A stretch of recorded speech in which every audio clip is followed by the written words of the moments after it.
Herðu, jæja, þá ætla ég að fara að útskýra fyrir ykkur þetta hönnunarverkefni og hvað er svona sérstakt við það. Þannig að hérna er dæmi um hönnunarverkefni. Þetta er ekki verkefni sem þið að gera, en þetta er bara dæmi um hönnunarverkefni. Og þessi hönnunarverkefni það ganga allt út á það því að hanna eitthvað ákveðið mannvirki, eða þá eins og í þessu tilfelli skemmtiferðatæki, eða skemmtitæki minna ég. Og þetta er svona fallturn sem þið kannski ekki prófað. Og þið eru hérna í hlutverki hönnuður, eða þið eru hönnuður, eða þá að þið eru ykkur verkfræðingur og þið eru að gefa svona ráðleggingar. Og þá er ég í hlutverki borgarstjóra og ég er að biðja ykkur að hanna einhvern ákveðinn hlut fyrir mig og þið farið og reiknið það og reiknið út einhvern kostnað og einhvern gróða, einhvern hagnað og skilið því tilbaka til mín sem borgarstjóra. Og það sem er kannski öðruvísi við þetta verkefni heldur en mörg skilaverkefni sem þið hafa unnið er að þetta þarf svolítið að vera á mannamáli. Af því að eins og segja, ég er borgarstjóri, ég kann ekki eðlisfræði, þannig þið þurfa að útskýra svolítið með orðum og texta hvað þið eruð að gera, hvað er það að reikna út og hvernig útreikningarnir virka. Og ég ætla að gefa ykkur núna dæmi um hvað er góð lausn og hvað er léleg lausn. Þannig hérna eins og segja, dæmi um þetta verkefni er hann einhvern fallturn og hérna er einhverjar hönnunarforsendur, einhver kostnaður og bla bla bla. Þið þurfa ekkert að pæla í þessu sem sjálf sér. Nema þetta kemur beiðni frá borgarstjóra í hvað hæð á vagninn að byrja að bremsa, hversu miklu hraðan er vagninn að bremsa og eitthvað svona framvegis. En ég ætla að gefa ykkur hérna dæmi um góða lausn og lélega lausn. Kíkjum fyrst á lélega lausnina. Ok, þó að þessi lélega lausn, hún er alveg rétt. Þið sjá hérna þegar turninn er detta þá kom bara einhverjar jöfnur hérna. Þegar turninn er að bremsa þá kom einhverjar aðrar jöfnur hérna. Og síðan bara eitthvað mjög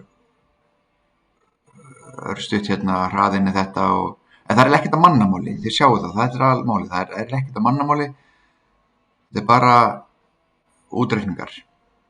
Og það er það sem gerir þetta lélega lausn, þetta eru bara útreikningar, þetta er ekkert með mannamáli. Ef maður fær þetta í hendun, ef að borgarstjóri myndi fá þetta í hendun þá veit hann ekkert hvað er upp eða niður. Þannig að ég kynni til sögunar góða lausn. Og hún lítur svona út. Þið sjáu að bara strax upphafi að þá er bara texti. Það er engir útreikningar strax, það er bara hönnunarforsendur hvað er verkefnið og hérna kemur sem texti hvað við ætlum að gera. Við ætlum að reikna út hvenær vagninn þarf að bremsa svo hann stoppi neðst niðri, þannig náum við hámarkshraða. Táknum þá hæð með x, bla bla bla myndinni. Skilgrunn jákvæð stefnu upp á við, þá er röðin þetta. Sjáu hvað er mikill texti hérna. Þetta er að sjá við að þetta er á mannamáli. En síðan að sjálfsögðu eru útreikningar. Þið verðið að sýna allir útreikninga þó svo að kannski borgarstjórinn hann kannski skilji þá ekki alveg, en þá eru útreikningar á sínum stað og þið reyna að útskýra þá hvað er að gera eins vel að getið. Svona hérna gefur meiri texti. Og hérna kemur sér niðurstaða. Samkvæmt hönnunarforsendu þýðir þetta að við fáum 57 milljónir króna fyrir vikið endanlegu gróði, bla bla bla. Þröstur Höggelsson, hönnuður. Þannig sjáum muninn á þessu. Það er bara texti á mannamáli, útskýra hvað þið eru að gera, hvað er verkefnið og hvernig þið leysið það. Ok, þannig leysið þessi hönnunarverkefni og þá ætla ég að fara í að kíkja bara á fyrsta verkefni ykkar. Þetta er bara svona dæmi um góð og slaka lausn.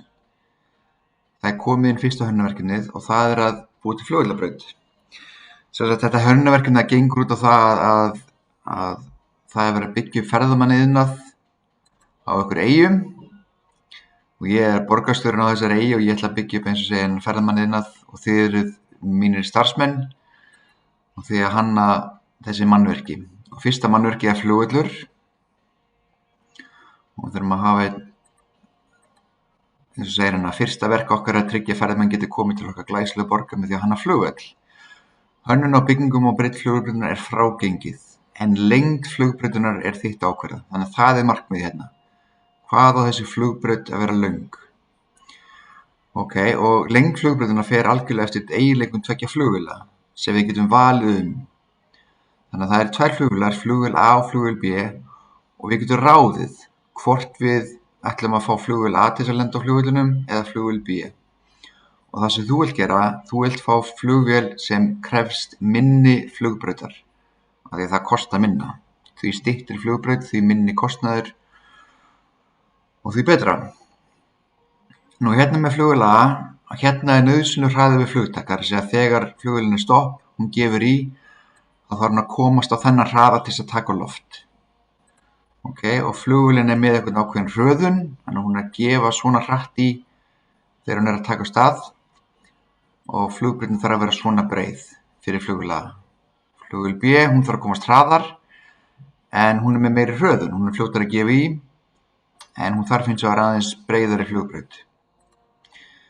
Síðan bara hérna, sú flugvél sem þarfnast ódýrari flugbrautar verður fyrir valinu. Já, það er sú sem þarfnast ódýrari flugbrautar. Það er ekki endilega styttri, því sjáu þau þurfa misbreiðar flugbrautir. Fjármagnið sem borgin hefur er 112 milljónir króna og kostnaðurinn reiknast út frá því að hver fermetri af flugvélabraut kostar 10.000 krónur. Og hérna gefur þetta fyrir að skoða þessar upplýsingar og ráðlagði mér hvora flugvélina við erum að velja, hversu löng flugbrautin á að vera og hvað hún mun kosta. Miðið við að lengd flugbrautanna sé í heilum metrum. Hafðu allan frágang snyrtilegan og styttu þínar ráðleggingar með útreikningum og texta. Hvað er það borgarstjóri? En eins og segja, þetta er öðru sem flest við skilverkefni af því að þið eru að ímynda ykkur að þið eru að skila þessu til ykkur borgarstjóra. Þannig að þið getið sem viðmið, þá getið þið tekið verkefnið ykkar, það sem þið eru búin að gera og sýnt foreldrum ykkar, og ef þau vita cirka hvað þú ert að gera, hvað skref þú ert að taka, þau kannski skilja ekki útreikningan alla, en ef þau skilja þetta svona skrefin sem þú ert að taka, hvað þú ert að gera, þá ertu í góðum málum. Og ein önnur þumalputtaregla er að ef þetta kemst allt fyrir á einu A4 blaði, að þá er þetta örugglega of stutt hjá okkur, þá er of lítill texti. Það er svona ein ágætis þumalputtaregla sem ég komist að. Það er ekki hægt að tróða þessu fyrir á einu A4 blaði af því að við erum með þennan texta og þau þurfa að útskýra fyrir pólitíkus. Útskýra fyrir sem pólitíkus hvað er það að gera. Herra, annars segi ég bara gangi ykkur vel.